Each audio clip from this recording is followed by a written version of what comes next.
Shark Game here, coming at you with another episode on this Sunday afternoon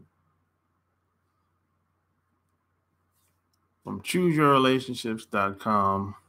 Offer of Love Can't Wait, which can be found on Amazon.com. Yes, sir.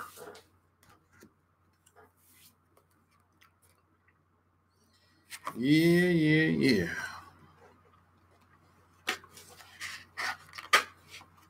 Yes, sir.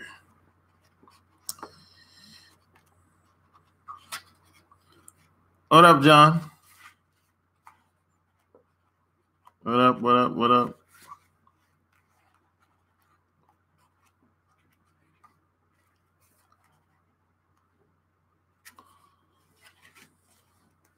I was at Barnes & Noble 2 weeks ago, and I saw this book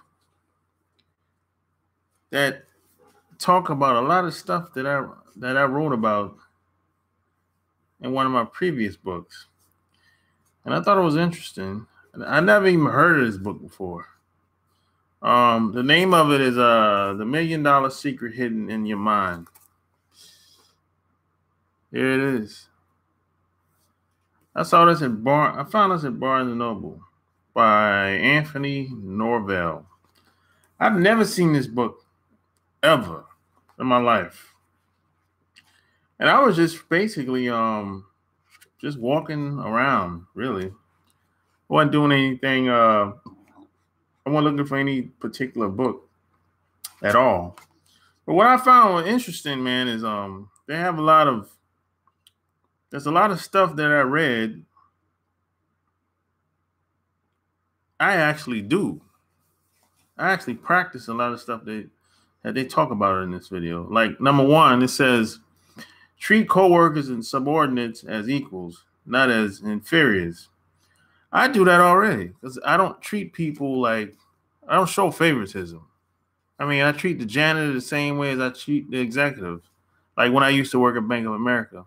I don't show favoritism.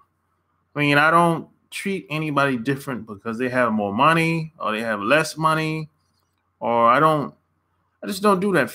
I don't play the favoritism game. You know, a lot of people do that. I don't treat women different because one is attractive more than the other. Maybe one is overweight, maybe one's slim, fat, whatever. I don't play the favoritism game. Never heard of the book? Yeah, I never heard of it either. Yeah, I've never heard of it, like, ever, you know. And another thing, they said, raise the feeling of self-importance in others. I already do that too. Like when I talk about you have to boost people, you have to build people that come around you, because most people that you meet, they're not coming from a good place. They don't have positive thinking, forward thinking people around them. They don't have people that champion them. They don't have people around them that give them a word of encouragement or a good word. So when you meet any woman or anybody that you get close to, just know that their family members or whoever they hang around, they're not the best people to be around. You know, most people are very negative. So when they come around you, you know, you got to realize that they've been called all kinds of names. You're ugly, you're fat, you're blackie, and all kinds of names. You know, people get abused damn near every day. So these are the people you're going to meet. And when they come in my presence, my job is this is my philosophy now. My job is to make sure that they're a better person when they leave. Every time. You know, if I can't do that, I just won't be around them, you know. The next thing I saw, give praise and flattery when deserved. Yeah, you know, it's like that pretty much, that's a part of building somebody up, really. I mean, if they do something that I thought, you know, maybe they got a promotion at their job, or maybe I don't know, maybe they came into a bunch of money. I always kind of like I don't act like it's I act like it's a big deal. You know, now they might not take it as a big deal, but I act like it's a big deal because I make them feel like good about it, the accomplishment. Because I know most people they'll downplay the shit. They'll be like, "You graduated? Oh, okay, whatever." It's like this that type of talk. Oh, you got promoted? Oh, okay, whatever. It's like there's a lot of and a lot of that comes from jealousy and envy. There's a lot of that stuff going on. You know, and the next thing I would say is be be fair minded and give credit when it's due. Yeah, that's a big one too because especially if you work at jobs because at jobs it's kind of like you do all the hard work all day long, slaving basically, and somebody else above you is going to take all the credit, and they're not going to even say thank you or appreciate it. Nothing, nada, not one thing. So if somebody do a good deed, you should give props. I mean, you should make the person feel appreciated. But in most cases, they don't even acknowledge the damn people.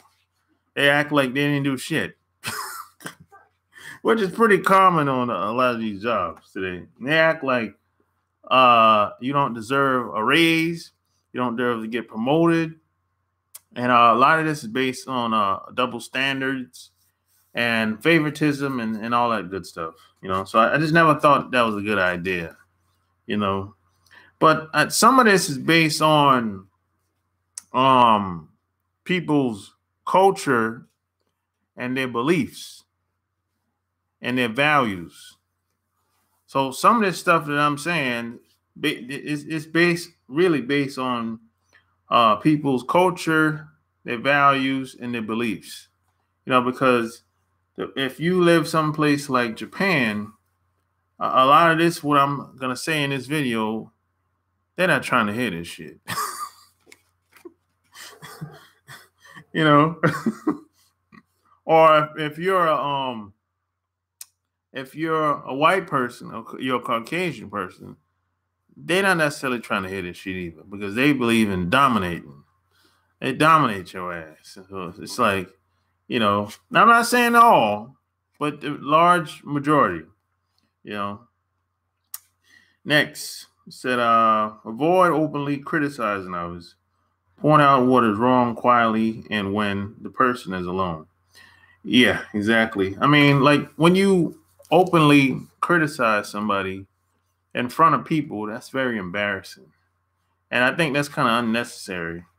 You know, if I got something, if I have to, I guess, make it known to somebody that they're doing something that's probably not in their best interest, or they're doing something that I don't necessarily like, I would pull them to the side. I wouldn't like say or try to embarrass them in front of people, friends, family, or in front of a large crowds of people. There's a time and a place for everything. But a lot of this is mostly based on respect. If someone doesn't respect somebody, they don't really care. They won't even think twice about this could embarrass the person. They just don't care, So, well, hey, that's how I roll. And it says next, avoid open arguments with people. Yeah, I don't argue with anybody. I don't argue with kids. I don't argue with adults either. My thing is, when it comes to adults, I just say what I want to say, and we'll have an open discussion. And if they disagree with what I say, we disagree. We just agree to disagree, and I move on. As long as I said what I had to say, and and as long as I'm coming from a good place of intentions, and if we agree to disagree, that's fine. Or maybe we just don't agree to disagree at all. But I'm out. I'm not gonna argue with anybody, because I don't have to. I don't. Only person I have anything to prove to at this point is my damn self. So, it is what it is. That's how I feel about that. Next says, talk to others about things that interest and concern them rather than about things that interest you. I agree with that 100%. Now, I always talk about stuff. I talk about what other people want to talk about, basically. I try not to push my views or my way of life on anybody, or my way of thinking on anybody. Most people, they don't like change, number one. And most people have gotten comfortable living the life they want to live until something happens. And then that's when they'll more than likely be open to change. And that's when they'll make a decision on their own. But if you're trying to talk anybody into doing anything, you've already lost. People have to make up their own mind when they want to make some type of life change or anything like that. It's just good to lead by example. Let them see you do your thing, but don't even try to talk anybody into anything. You're gonna lose 100% of the time. And lastly, he said, do not try to force people to do things your way. Make them want to do things to please you by showing your appreciation and respect for their efforts and ideas. Yeah, that's just basically just reinforce the last thing, really. You can't force people to do anything. You can't negotiate with people to do anything. If they don't want to do it, they just won't do it. You can't convince people to do anything. You can influence people to do something. You can't even motivate people to do stuff. At the end of the day, everyone has to make a decision based on what they want in life. That's basically how that goes, really.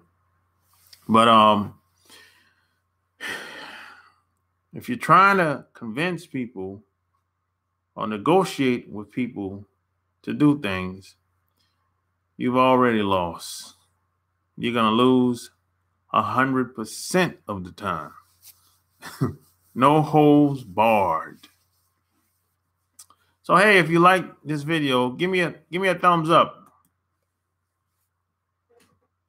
Thumbs up.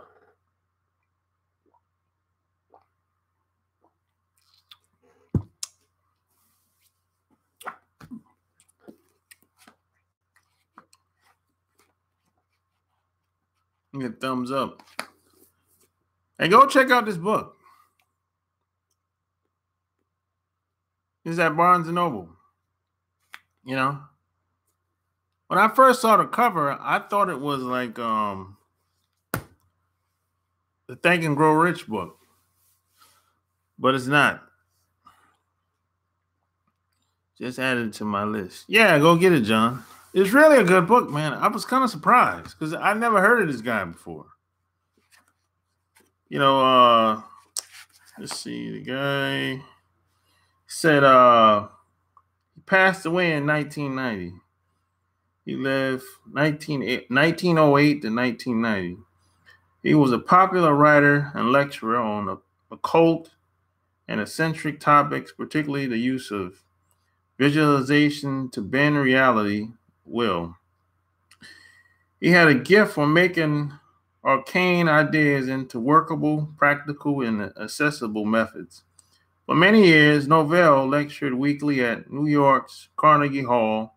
The $1 Million Secret, Hidden in Your Mind, originally published in 1963, was among his most popular works. So this book was out since 1963. God damn. shit. But to be honest, older books tend to be better. To be honest, because what happens is when people publish books, the first version is usually ahead of the curve, usually ahead of time. So people usually have to catch up mentally. And it's just going to be based on the environment, what's going on in society, all that good stuff. That's why I'm trying to get into the publishing game. Yeah. Even some people have told me, John, some people have told me this book is ahead, is more than likely has went over a lot of people's heads. And I thought about it like 6 months ago. Because let's see, September of this year will make 2 years since I published that book. And I thought about that. I said, maybe some of the stuff I said did go over a lot of people's heads. I don't know. That's a good question. But they'll catch up. They'll catch up. You know, they'll catch up. But that's all I got in this video. You know, if you like the video, once again, what book are you talking about? Oh, The $1 Million Secret Hidden in Your Mind.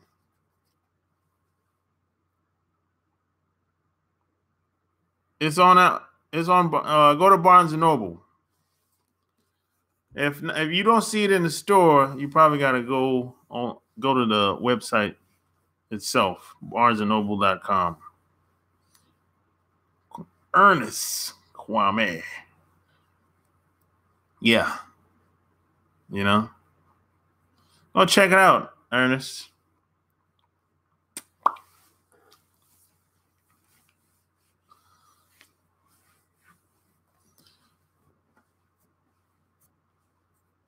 Cool. So, all right, man. It's been real. I'm out. Peace.